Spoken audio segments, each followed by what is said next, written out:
Kula dikai kiriman, ana mbak-mbak Purel, LC pemandu karaoke ngefan banget kalih kula. Dhuwure susu ditato, Miftahul Jannah. Oh. Matane. Kayak kula dikirimi nganggo kotang tok niku lho. Ya Allah. Untung aku nganggo kacamata.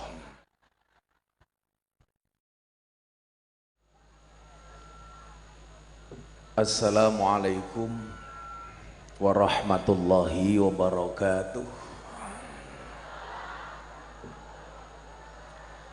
Alhamdulillahi rabbil alamin wa kafa. Assalatu wassalamu ala sayyidina Muhammadinil Mustafa wa ala alihi wa sahbihi ahli sidqi wal wafa.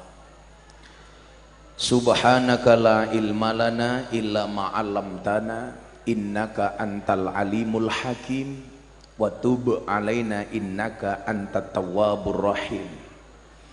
Rabbi shrah li sadri wa yassirli amri wahlul 'uqdatam min lisani yafqahu qawli, amma ba'du. Hadratal muhtaramin, para masyayikh, para kiai, para habaib, wabil khusus segenap sahibul ma'had ingkang estu kaula takdimi, para pejabat yang berkenan hadir dalam semua tingkatannya yang saya hormati, segenap panitia pengajian dalam rangka resepsi tamatan 2022 Yayasan Pondok Pesantren Raudhatul Huda Purworejo Kedung Panji Lembehan rahimakumullah. Lembehan.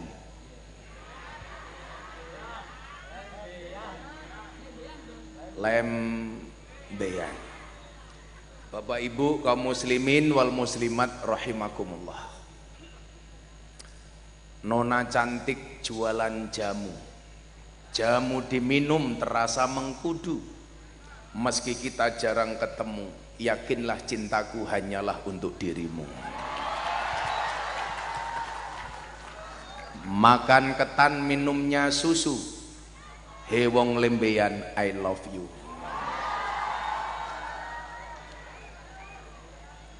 Bapak Ibu yang saya muliakan,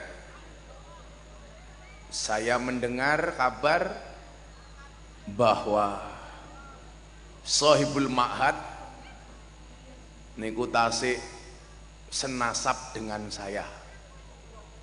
Mungkin nasabnya sama tapi nasibnya berbeda. Karena nasab tidak berbanding lurus dengan nasib, apalagi dengan nisab. Iki sapa iki? Teko keri dhisik iki sapa?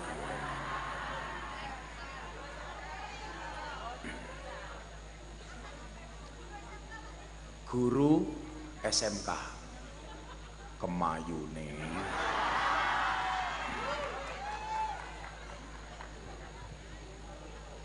Mbah Anom Besari menika duwe anak Mbah Muhammad Besari, duwe anak Mbah Nur Sodik.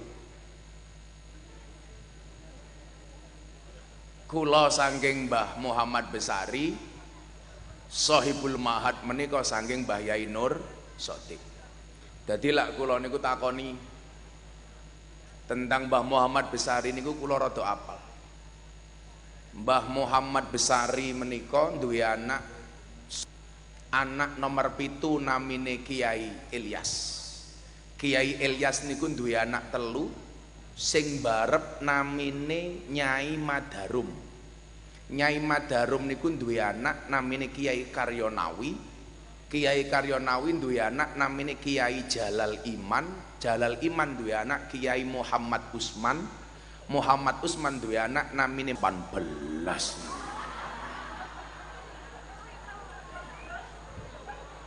Sapa kemo? Oh, intel toh, ngapunten Pak.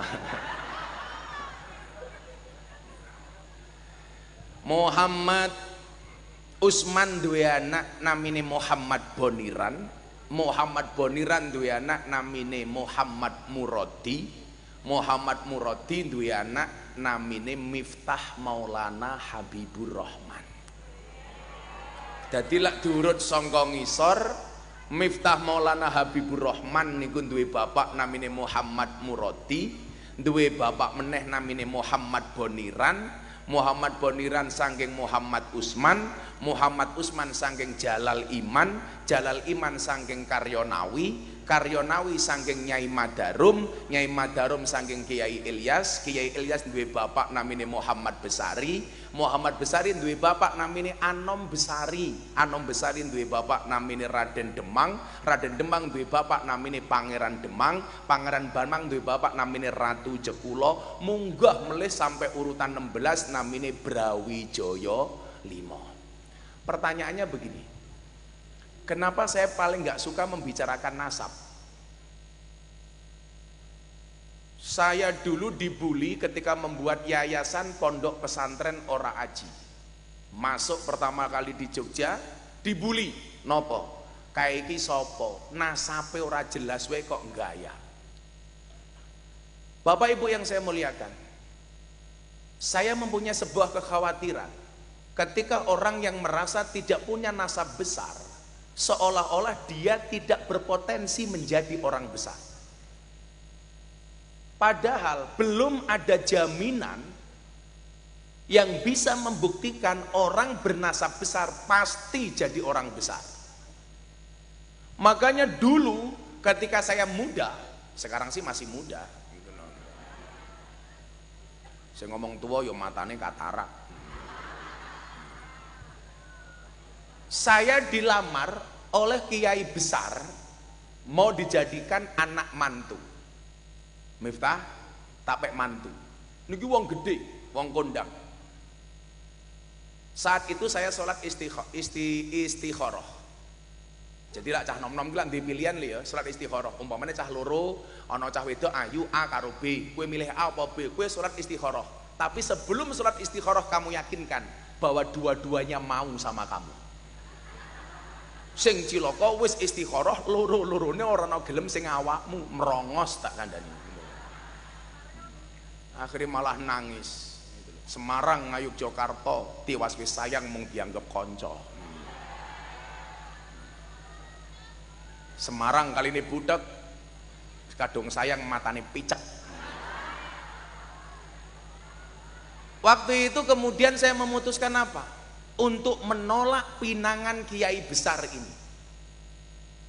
Pertimbangan saya apa? Sederhana saja. Kalau saya jadi anak menantu kiai besar, satu saat saya menjadi besar, orang akan mengatakan lumrah Miftah kae iso gede, wong duwe maratuwa gede. Tapi kalau saya tidak bisa menjadi besar, orang akan menghina.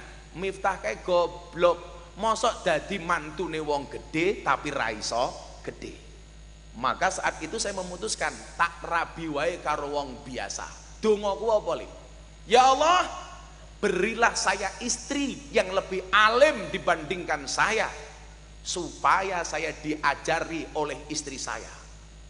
Tapi kalau tidak, berilah yang kedua, berikanlah kepadaku istri yang biasa-biasa saja, supaya saya sebagai suami bisa mendidiknya. Ya Allah, kula njaluk maratuwa sing biasa-biasa mawon, bila perlu sing gampang tak apusi. Dan ternyata tenan Pak, saya mendapatkan pilihan yang kedua. Biasa-biasa saja, maratuwaku gampang tak apusi. Padha karo panitiane dalu menika ngapusi, kula ora disuguh kopi. Tak enteni kok ora teko-teko aku. Mosok panitia kalah sacet karo bakul es kalau deloken kelo. Angel. Kok geting aku. Shallu ala Nabi Muhammad. Nah, maka Bapak Ibu yang saya muliakan, nasab itu bukan jaminan. Gak ada yang bisa menjamin seseorang yang nasabnya baik dia akan menjadi orang baik. Sing kondo sapa? Contohnya Nabi Nuh, anake yo Kanan. Nabi Lot lho, sing lanang nabi, sing wedok yo ora karu-karuan. Nggih napa mboten? Makanya apa? Saya meyakini kebesaran seseorang memang tidak, kadang-kadang mohon maaf, tidak bisa lepas dari kebesaran orang tua, tapi ini bukan jaminan. Enggak jaminan. Wingi pas haule Mbah Besari kan kula matur. Generasi yang paling buruk itu adalah sebuah generasi ketika ada orang punya kemampuan, ketika ada orang berprestasi, dia punya kualifikasi, dan orang-orang ini mengatakan, alah ini nggak seberapa, Mbah Kumbien luwih hebat dibandingkan orang ini. Pertanyaannya, seharusnya Anda malu. Iki ono wong ampuh punya kualifikasi, mau bandingke karo mbahmu, sementara di saat kamu mengatakan itu kamu bukan siapa-siapa. Mbah Kumbien luwih hebat, sementara kowe ra iso apa-apa. Sing mau andalke apa nih? Sing diandalke mbae-mbae wis modar tak kandhani. Iyu bisa apa? Makanya kemudian dikatakan apa? Innal fata mayakuluha anada. Seorang pemuda yang mengatakan, ini loh saya. Saya mau baik, mau buruk, mau besar, mau kecil, ini loh saya. Laisal fata mayakulu kana abi. Bukanlah pemuda itu yang mengatakan, ini loh bapak saya. Maka istri saya itu hebat. Sebelum saya datang, ada 3 laki-laki yang meminang istri saya. Siji anggota DPR, loro polisi, telu lurah, 4 miftah pengangguran. Ibu mertua saya, kon milih 1 di antara 3, DPR, polisi, lurah. Miftah nganggur, ojo mau pilih. Tapi apa? Mereka datang dengan membawa sesuatu, Gus Miftah datang dengan membawa misi. Misi ngapusi calon morotuh. Saya ditanya sama bapak mertua saya, kelebihanmu apa? Saya jawab, kelebihan saya 1, kekurangan saya 1. Kelebihanmu apa? Banyak kekurangan. Kekuranganmu? Enggak punya kelebihan, modar aku ya. Remuk, kopi ini rata kota ya tambah remuk.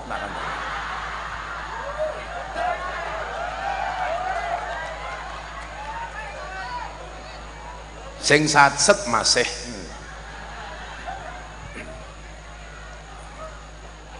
Dan akhirnya panitia pun panik.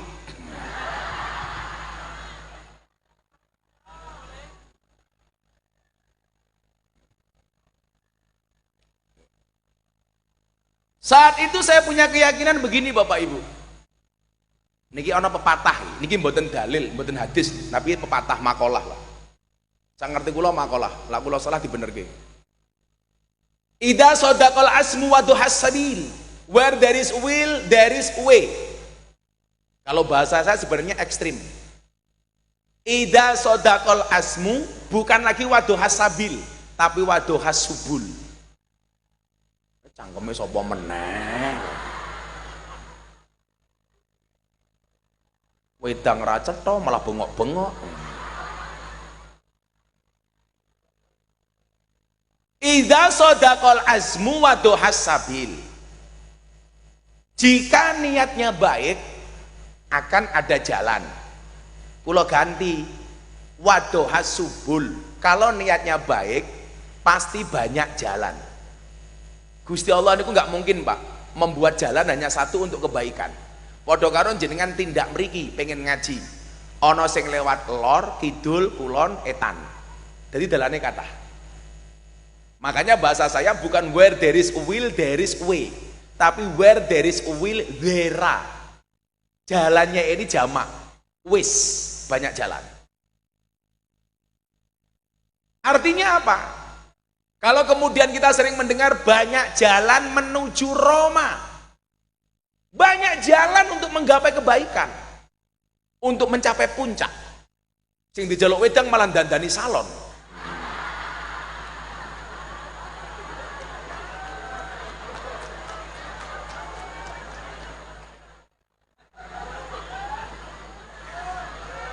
Mumet dasku.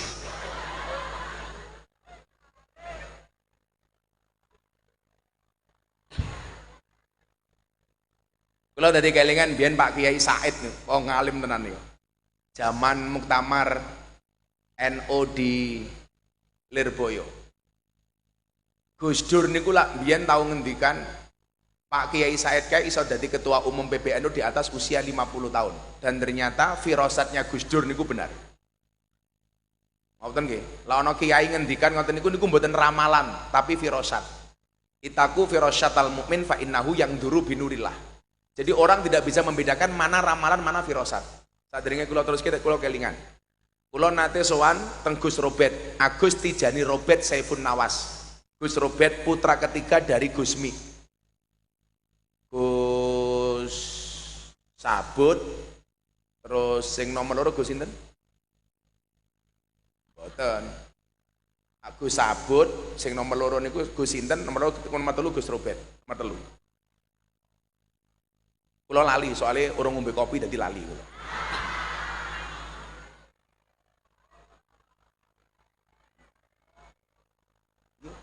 Iki ki jan rono apa panitane kere to asline. Oh, warungnya ada. Mending ning angkringan aku. Didobel matamu, didobel. Siji orang teko kok dobel ngono.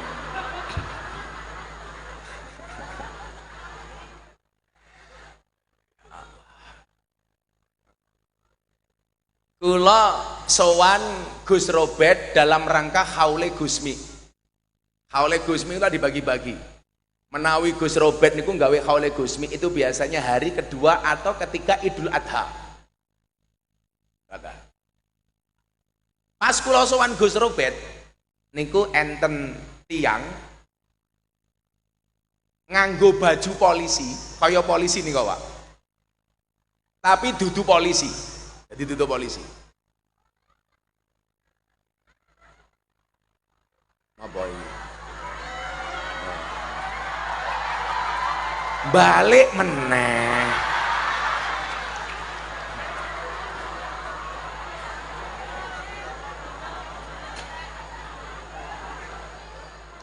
Hatiku rasane lara, nunggu kopi kok ora teko-teko.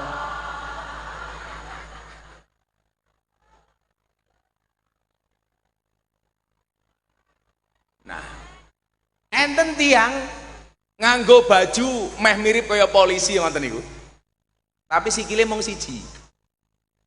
Lah teng Jawa Timur istilahnya apa banpol nggih, bantuan polisi niku sing ngatur-ngatur dalan itu lho, Ndak. Begitu tiang niki kondur, Gus Robert ngendikan kali kula ngeten. Miftah. Nggih Gus, awakmu ngerti ra? Wong iki mbiyen sak janjane sikile utuh loro. Utuh loro. Satu ketika orang ini sowan Gusmi. Begitu ajeng kondur, Gusmi ngendikan. Mas, umpama sikilmu dijaluk Gusti Allah siji entuk apa ora? Niku sing ngendikan Gusmi. Iki lho, sing kene ngopi rasa kuwi mangan nek lho.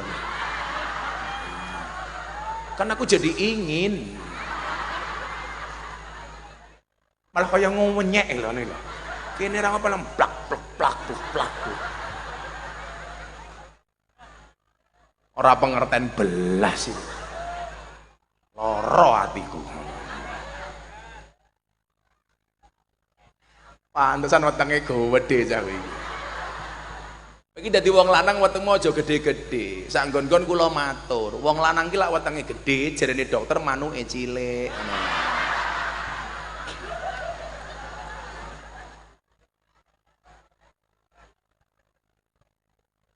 Wetenge gede, sarunge gajah duduk, dibuka isine mung kaya pentil. Gusmi niku ngendikan, Mas, umpama sikilmu dijaluk Gusti Allah siji entuk apa ora? Tiang niki jawab, nggih angsal Gus ikhlas, wong kabeh niki lho ya titipane Gusti Allah, termasuk sikil, nyawa mawon titipane Gusti Allah. Napa meneh namung suku Gus, kowe ikhlas ya? Nggih, kula ikhlas. Singkat cerita, tiang niki sungkem Gusmi kondur ning tengah dalan, tabrakan. Tabrakan.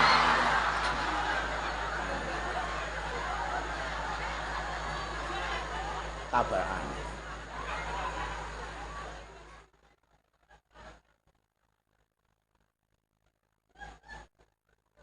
Begitu tabrakan dibawa ke rumah sakit. Singkat cerita ditangani sama dokter, dokter memutuskan kakinya tidak bisa diselamatkan dan harus diamputasi. Dokternya matur, Mas, mohon maaf ya, ini kaki tidak bisa diselamatkan, harus diamputasi. Boleh apa enggak? Orang ini mesem, mboten napa-napa kula ikhlas. Dokternya lah kaget, lho, wong arep kelangan sikil kok ikhlase kaya ngono ki apa maksude? Ditakoni, kok awakmu ikhlas banget napa, Mas? Wau Gusmi ngendikan, angsal mboten sikil kula dijaluk karo Gusti Allah. Ternyata jawabane niki. Niku napa? Firasate Gusmi seorang wali. Weruh sakderenge kejadian, sakderenge winar. Lah, ngoten niki mboten ramalan. Tapi dipun wastani firasat. Ittaku firasyatal mukmin fa innahu yangduru binurillah. Takutlah, perhatikanlah firasatnya seorang mukmin karena mereka melihat dengan cahaya dari Allah, dengan nurnya dari Allah. Tapi dari tadi firasat saya mengatakan kopinya masih lama.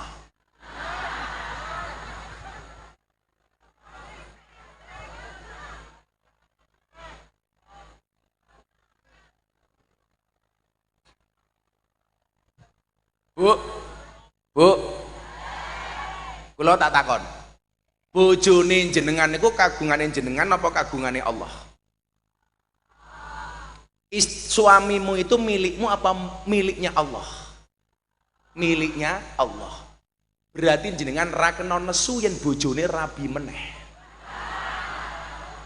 Kan miliknya Allah. Toh tidak diminta, hanya dibagi, modar kowe ya. Kula matur ngoten kali bojo kula. Minggato bapak.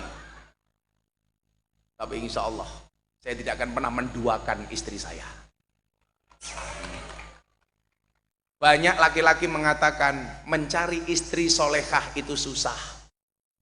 Banyak perempuan mengatakan mencari suami soleh itu susah. Pertanyaannya adalah kenapa kita sibuk mencari bukan menjadi? Jangan mencari tapi menjadi. Jangan mencari kopi tapi menjadi kopi.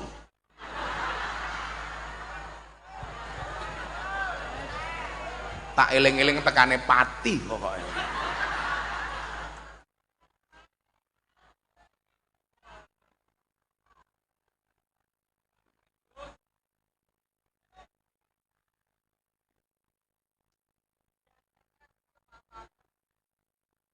Bapak Ibu, mari kita akhiri pengajian malam hari ini. Sange, kowe mangan meneh tak ajar.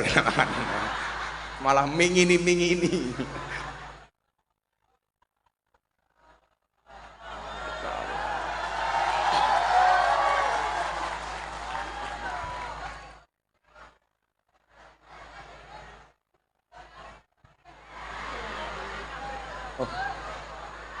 OTW.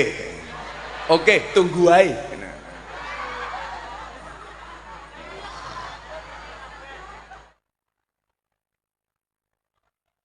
Suwe men ki ngopo lho kowe kira.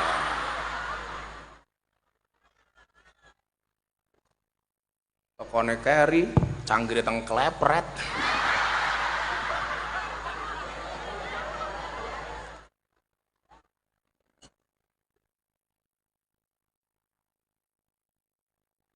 Kurang ngombe iki nggih kowe wae nyok. Dikai salaman barang. Kula wingi ngaji teng Lubuk Linggo ana santri tak wene Pokari Sweat mulih bocahe setruk.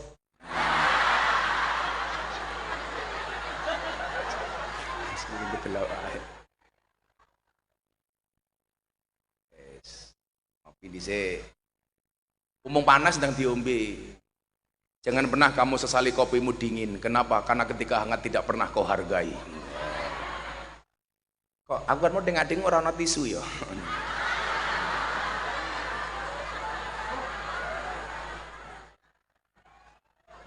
bansere sok sibuk.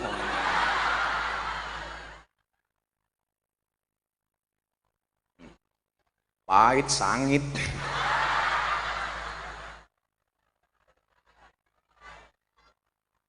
Ya Allah, iki lak ning pondokku tisu WC iki ngene iki kandhane.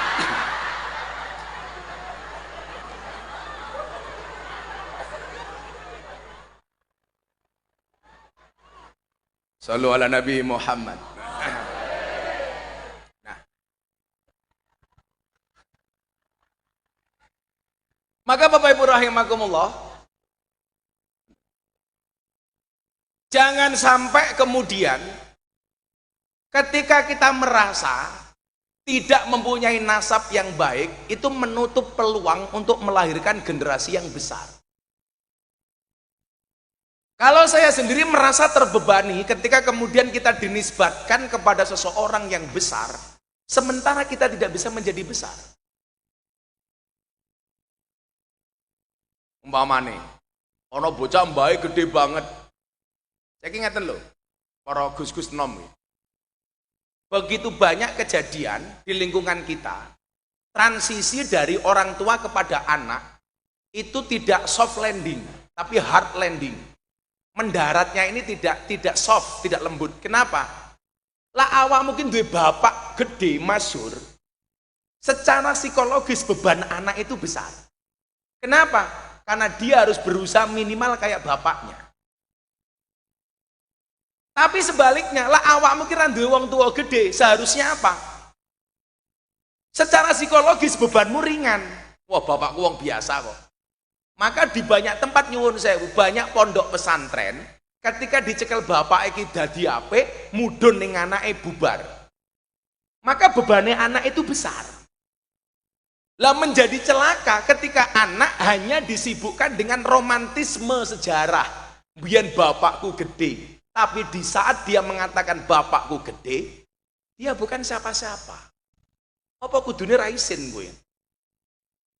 Maka saya dulu ketika Miftah kira jelas, tidak pernah saya membuka satupun soal nasab. Karena bagi saya beban Bapak Ibu.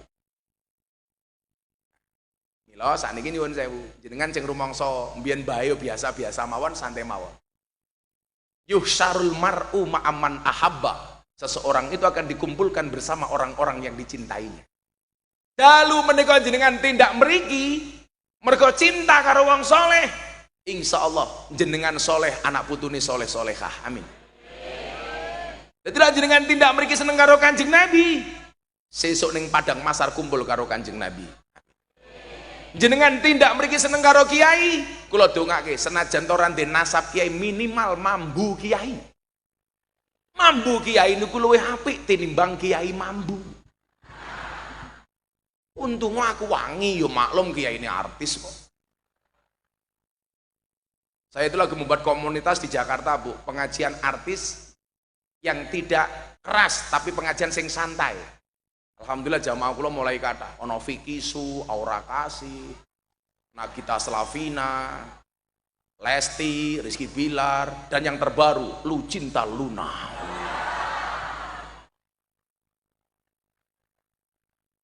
Begitu di ruang kalau kita ayu, kok ganjel lah.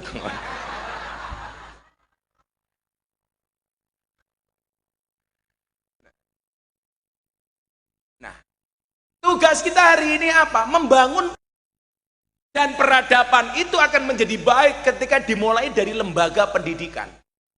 Saya jadi ingat seorang tokoh nasional namanya Ki Hajar Dewantoro. Nama aslinya adalah Suwardi Suryoningrat. Banyak cerita sejarah yang mencoba ditutup oleh Belanda. Salah satunya apa? Banyak tokoh besar yang sebenarnya santri, tetapi oleh Belanda ditutup bahwa seolah-olah dia bukan santri. Salah satunya siapa? Ki Hajar Dewantoro. Awake dhewe ngertine Ki Hajar Dewantoro ini hanya seorang tokoh pendidikan yang mempunyai slogan apa? Ing ngarsa sung tulodo, ing madya mbangun karsa, tut wuri handayani, ngentut buri ambahayani. Padahal sak janjane niki santri Bapak Ibu. Dia merupakan murid dari Kiai Sulaiman Zainuddin yang makamnya di Kalasan. Suwardi Suryaningrat Ki Hajar Dewantara mengatakan, pendidikan terbaik itu adalah pendidikan ala pesantren. Gak usah tepuk tangan. Apa arti tepuk tangan tanpa saweran? Jangan bangga dengan tepuk tangan. Nyamuk mati karena tepuk tangan. Oh, tak pikir sopo ini. Mesti mata nih YouTuber gitu. Sejak Ki Hajar Dewantara, pesantren sudah terbukti merupakan satu lembaga yang dianggap paling efektif mencetak generasi dzurriyyatan thayyibah. Tapi kemudian ada degradasi Bapak Ibu. Bagaimana kemudian hari ini orang nggak begitu bangga dengan pesantren? Orang-orang mengatakan apa? Wah gila nyantri arepe dadi apa lho. Begitu santri dadi wong gede, dadi pejabat, wong mulai cerewet. Alah, bulno ngaji ki mung pengen golek jabatan. Begitu dah santri dadi wong sugih, alah menukar ilmunya dengan harta dunia. Tapi begitu santri kere ra iso dadi apa-apa, orang akan mengatakan, "Tuh, gue bilang ape. Santri iso dadi apa?" Makanya nyuwun sewu, mungkin jalan yang saya ambil itu berbeda dengan kebanyakan jalan yang diambil oleh para kiai hari ini. Walaupun saya dianggap nyeleneh dan kontroversi. Tapi saya kemudian pengen dan berharap santri itu punya role model, Pak. Oh, dadi santri, wis esuk iso dadi wong keren. Tidak semuanya santri metu saka pondok dadi Mbah Mudin, sarunge nglinting, ambune kelembak menyan, untune gadulen pisan umpamane. Tapi sekali-kali santri itu punya role model loh. Dadi santri metu saka pondok sesuk dadi wong top, dadi wong keren. Sapa umpamane Gus Miftah? Umpamane. Sehingga nopo? Anda punya gambaran. Santri harus pede. Jangan sampai insecure, jangan sampai minder. Tapi ya mohon maaf, jangan sampai overconfident, kebablasan. Karena pandangan-pandangan wong niku alah, mantumu sapa santri? Ah, santri ki sapa? Santri modele mung sarung wek, aja mok delok sarunge tapi deloken kok isine kepiye ta?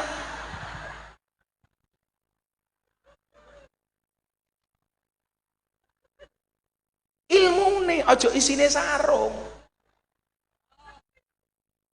Paling kaya pentil.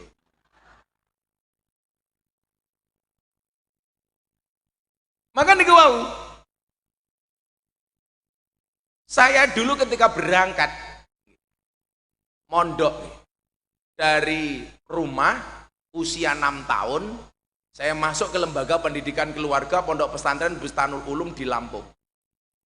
Jadi nasabe sangka Ponorogo lahirin yang Lampung. Puja Kesuma, putra Jawa kelahiran Sumatera. Kalau santri saya mayoritas Indo-Pakistan. Bapaknya iblis, ibunya setan. Karena saya nggak banyak anak-anak santri yang datang ke pondok saya, aku orang ngerti niku anake sinten. Cah mabuk ning dalan pengen mondok ya kula tampa. Cah tatone gede semoro ning pondok ya kula tampa. Kula dikai kiriman, ana mbak-mbak Purel, LC pemandu karaoke ngefan banget kalih kula. Dhuwure susu ditato, Miftahul Jannah. Oh. Matane. Kayak kula dikirimi nganggo kotang tok niku lho. Ya Allah. Untung aku nganggo kacamata. Jadi pas ndelok kanca kurang ngerti. Miftahul Jannah. Ini tulis presiden para pendosa. Ya.